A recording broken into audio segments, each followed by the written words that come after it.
Alright, welcome to the 2.6 video. Our goal in this video is to solve quadratic equations by factoring. Now, before we really get to this, I want to do some thinking about just a basic concept. So, if we said 4 times 0, so 4 times 0, we know that that's going to be 0, right? And if we look at like 0 times 7, well, that's as well going to be 0. And really, we could say 0 times anything is going to be 0, right? So 0 times anything will always give me 0. And conversely, we could say that anything times 0 is always going to be 0. So with that in mind, knowing that, what happens if I have two things multiplied together and they're set equal to 0? Right? So if I have two things I'm multiplying, like two unknowns, I don't know what A is, I don't know what B is, but I know whenever I multiply them, they're going to be equal to 0. What's the only natural conclusion is that either A is going to equal 0 or B is going to equal 0. And this is called the zero product property. Mighty important. And this one, it takes a minute to really dawn on you as to, oh my goodness, I have two things being multiplied equal to 0. Well, one of them must be 0. All right, so let's take a look. How does this apply to us now? Well, let's take a look at a quick example. If I had something along the lines of like x minus 6 times, I don't know, 4x minus 9, and that whole thing equals 0, well, really, I have a times b equals 0 up here, and I know that either a equals 0 or b equals 0. Well, let's take a look. A would be my x minus 6. B is going to be the 4x minus 9. So by this property, we can make now this statement that either A equals 0 or B equals 0. Well, let's take a look. The first thing must be 0 or the second thing must be 0. So the conclusion that we have here is that either x minus 6 equals 0 or 4x minus 9 equals 0. And now this you can solve. We've been doing this since 3rd grade. So we add 6. And we get x equals 6. Over here we would add 9. 4x equals 9. Divide by 4. And we get that x equals 9/4. Okay. Well, if every problem were this easy, that would be great. That would be so nice. Well, let's take a look. Sometimes it's not going to be so easy. So what I want to get just a couple basic steps down so that we can keep our mind right when we solve problems quadratics by factoring. So our steps that we're going to follow here. Number 1, we want to set everything equal to 0. Alright, so I want everything equal to 0. And a big hint here, the x squared term should be positive. Step 2, simple enough, we need to factor.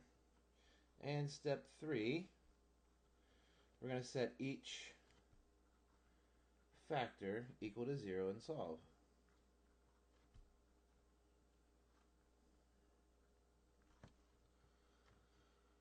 Alright, so we're going to set everything equal to 0, and our big hint is that we want x squared to be positive. Step 2 is we're going to factor. Step 3, we're going to set each factor equal to 0, and then we're going to solve. Alright, so let's take a look at our very first one here. First example. First example is, let's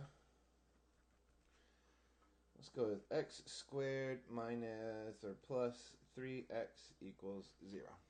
Alright, x squared plus 3x equals 0. Alright, so everything's already set equal to 0, so I don't need to worry about that. My next thing is I want to factor. Well, I only have two terms here. And they both have an x involved. So if I'm going to factor out an x, I'd be left with x plus 3, and then that equals 0. Well, now look, I have something times something equals 0, right? My a times b equals 0. So either the first thing equals 0 or the second factor equals 0. And there's nothing more that I can do with this one. X is already solved for, and I'm done. And one nice little step here, and x would equal negative 3. And if I wanted to plug these back in, we could test to see if it's true. All right, so for x equals 0, 0 squared is 0. 3 times 0 is 0. 0 plus 0 equals 0. That's true. And if I plug a negative 3 in here, well, negative 3 squared, so negative 3 squared plus 3 times negative 3, does that equal 0? Well, negative 3 squared is a positive 9. 3 times negative 3 is a negative 9. Does 9 minus 9 equal 0? Yeah, sure it does. So that works. You can always check your answers to make sure they work by plugging them back into the original. All right, so I replaced the x's here and here with negative 3's, and it was good to go to find out that negative 3 was indeed a solution. All right, let's take a look at another example.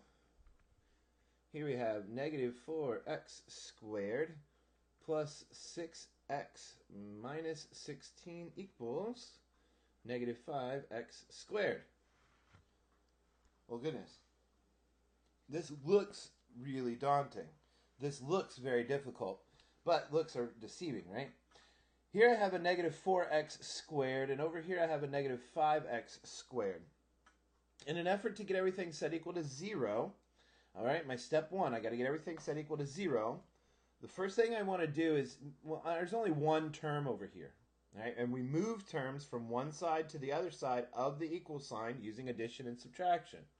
So I'm going to take this one term and move him to the other side, and we'll see if everything turns out okay. So here I'm going to add 5x squared, and I'm going to add 5x squared. So negative 4x squared plus 5x squared is one single x squared. And everything else stays the same. Well, negative 5x plus 5x is 0. Well, now I have x squared plus 6x minus 16 equals 0. And now everything's set equal to 0, so I can factor. So I know it's going to turn into something times something equals 0. And the only possibilities for x squared are x and x. My factors of 16 that subtract to 6 are going to be 8 and 2. And I want the bigger one to be positive. And now that I've factored, mind you, factoring is crucial. There's a lot of videos and a lot of support if you need help factoring. Make sure that you watch those videos and work on some of the practice.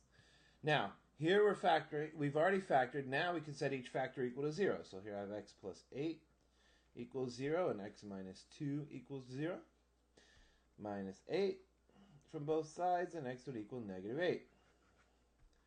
Add the 2 to both sides, and x would equal 2. And if I want to make sure, I could plug each one back into, I could plug it back into this line right here, or I could plug it back into the very original if I wanted to make sure that it was the same. Or that it worked, right? Each solution. Does the solution work in the original? We could plug them back in to see. In an effort to save time, I will tell you that it does indeed, this does indeed work. All right. Let's do another example here.